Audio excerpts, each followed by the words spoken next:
Hello મિત્રો, નમસ્કાર।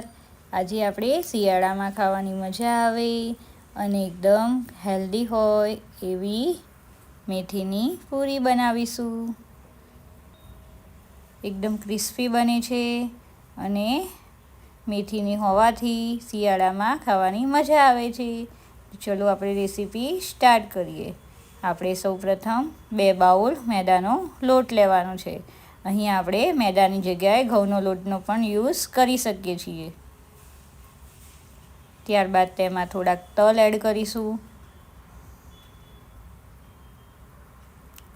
એમાં થોડોક બ્લેક પેપર એડ કરીશું।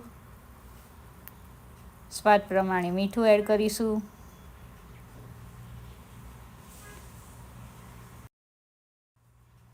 2 થી 3 ટેબલસ્પૂન જેટલું ઓઇલ એડ કરીશું। અહીં આપણે ઓઇલની જગ્યાએ ઘીનો પણ યુઝ કરી શકીએ છીએ। ત્યારબાદ બધી વસ્તુને મિક્સ કરી લેશું।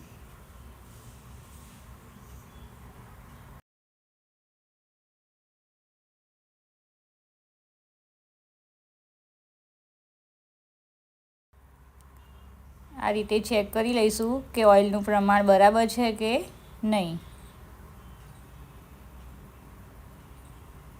ત્યારબાદ તેમાં મેથી એડ કરીશું। મેથીને આપણે અહીંયા કટ કરીને પહેલેથી વોશ કરીને જ મૂકી હોવાથી ડાયરેક્ટ એડ કરી લેશું। તમે મેથીને ઝીણી પણ સમારી શકો છો। ત્યારબાદ તેમાં થોડીક હળદર એડ કરીશું અને લાલ મરચું એડ કરીશું।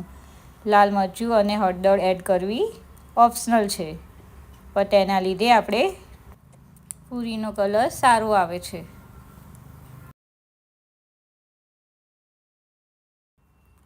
બધી વસ્તુને સરખી રીતે મિક્સ કરીશું અને તેમાં થોડુંક પાણી એડ કરીને બહુ કઠણ પણ નહીં અને બહુ નરમ પણ નહીં તે રીતે લોટ રેડી કરીશું। પાણીનું પ્રમાણ આપણે વધારે ના પડી જાય તે માટે અહીંયા આપણે પાણી થોડુંક જ એડ કરવાનું છે।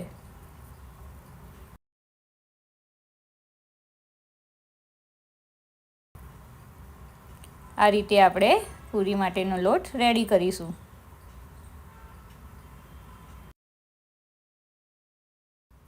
ત્યારબાદ તેને 5 મિનિટ રેસ્ટ કરવા દેશું। પૂરીને આપણે આ રીતે નાની નાની ગોળ શેપમાં વણી લેશું।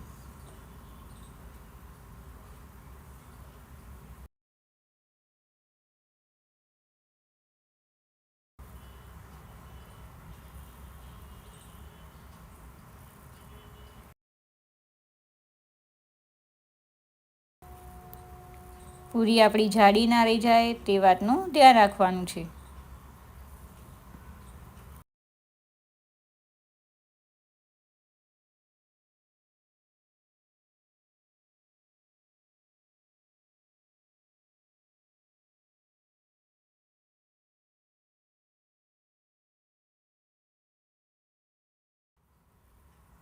આ રીતે આપણે બધી પૂરીને રેડી કરી લેશું।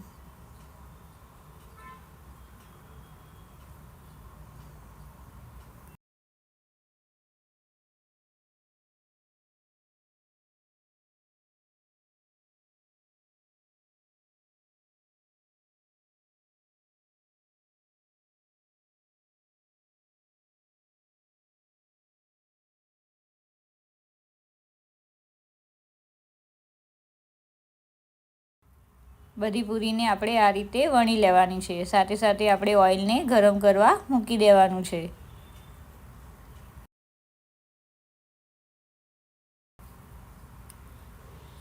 ત્યારબાદ આપણે પૂરીને ફ્રાય કરી લેશું।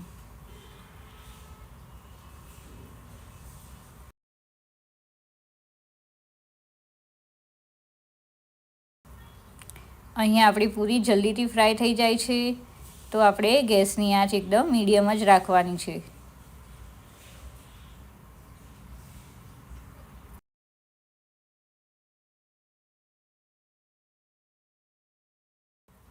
એકદમ ઇઝી રીતે બની જાય છે અને ખાવામાં પણ મજા આવે છે. જો તમને મેથી ના ભાવતી હોય તો આવી રીતે પૂરીમાં એડ કરીને ખાઓ તો મેથી પણ ખવાય છે અને પૂરી ખાવાની પણ બહુ મજા આવે છે.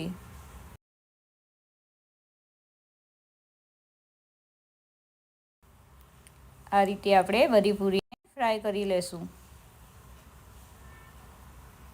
બની છે ને એકદમ મજેદાર, જોતાં જ ખાવાનું મન થઈ જાય તેવી. એકવાર શિયાળામાં આ પૂરી બનાવવાનું ભૂલતા નહીં, ખાવાની પણ મજા આવે છે અને તમે 10થી 15 દિવસ સ્ટોર પણ કરી શકો છો અને ઘરની બનેલી હોવાથી હેલ્ધી પણ હોય છે. વિડીયો ગમે હોય તો લાઈક કરવાનું ભૂલતા નહીં. અને આપણે સાથે સાથે આજે મેથીના શક્કરપારા પણ બનાવીશું. તો ચલો આપણે તેની રેસીપી સ્ટાર્ટ કરીએ. સૌપ્રથમ 2 ટેબલસ્પૂન જેટલો મેદાનો લોટ લેવાનો છે.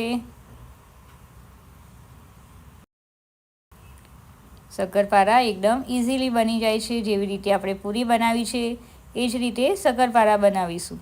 ત્યારબાદ તેમાં થોડાક તલ એડ કરીશું,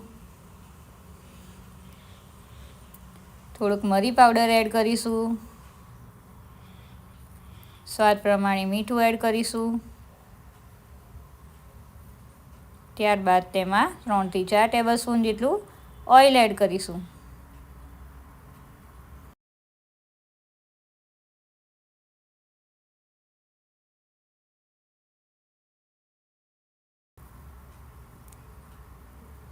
બધી વસ્તુને સરખી રીતે મિક્સ કરી લેશું.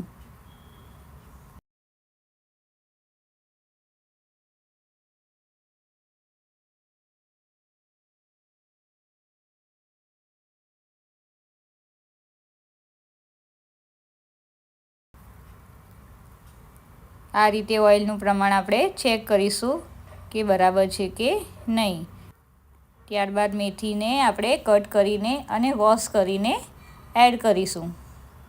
મેથીને તમે ઝીણી પણ સમારી શકો છો. મેથીના શક્કરપારા ખાવાની બહુ જ મજા આવે છે. તો આ રેસીપી ભૂલ્યા વગર ટ્રાય જરૂરથી કરજો. અને શિયાળામાં તો ગ્રીન મેથી બહુ જ મજા આવે છે ખાવાની. ત્યારબાદ આપણે તેમાં થોડીક હળદર એડ કરીશું અને લાલ મરચું એડ કરીશું, જેથી શક્કરપારામાં કલર થોડોક સરસ આવે છે અને એકદમ માર્કેટમાંથી લાવ્યા હોય તેવા શક્કરપારા બને છે. ત્યારબાદ તેમાં થોડુંક પાણી એડ કરીને બહુ કઠણ પણ નહીં અને બહુ નરમ પણ નહીં તે રીતનો લોટ રેડી કરી લઈશું. અહીંયા આપણે પાણી થોડુંક જ એડ કરવાનું છે, જેથી આપણો લોટ એકદમ ઢીલો થઈ જાય નહીં તો શક્કરપારા આપણા સરખા બનશે નહીં.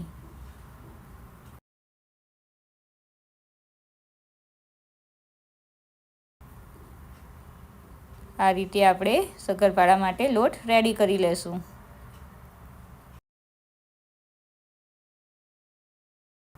ત્યારબાદ 5 મિનિટ આપણે રેસ્ટ કરવા દેશું. આ રીતે મોટું ગોળ ગુલ્લું લેવાનું છે અને તેને જાડા શેપમાં જ ગોળ વણી લેવાની છે.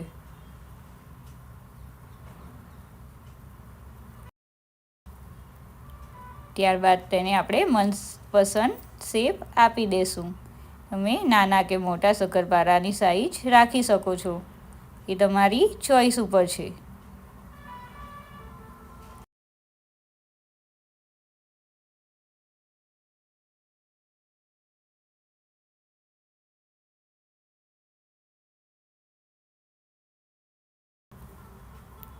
આ રીતે આપણે તેને કટ કરી લેશું.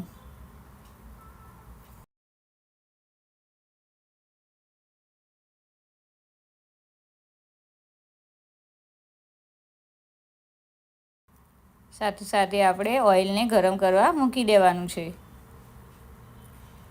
ઓઇલ ગરમ થઈ જાય ત્યારે આપણે કટ કરેલા શક્કરપારાને ફ્રાય કરી લેશું. અહીંયા શક્કરપારા આપણે એક જ એડ કરવાના છે, જેથી એકબીજાને ચીપકી જાય નહીં.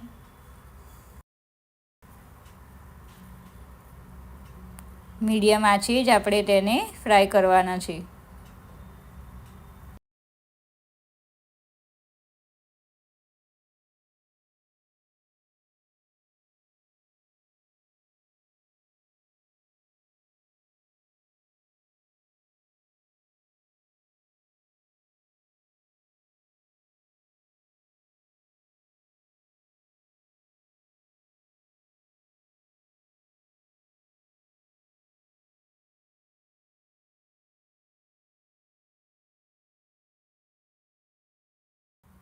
થોડો કલર આપણે ગોલ્ડન બ્રાઉન થાય ત્યારે આપણે શક્કરપારાને કાઢી લેશું. બન્યા છે ને એકદમ મજેદાર, જોતાં જ ખાવાનું મન થઈ જાય તેવા. મેથીના શક્કરપારા ખાવામાં બહુ જ મજા આવે છે, તો રેસીપી ટ્રાય કરવાનું ભૂલતા નહીં. એકદમ ક્રિસ્પી બને છે અને ખાવામાં પણ એકદમ મજેદાર લાગે છે. વિડીયો ગમે હોય તો લાઈક જરૂરથી કરજો. Subscribe my channel and join cooking with Disha. Vav!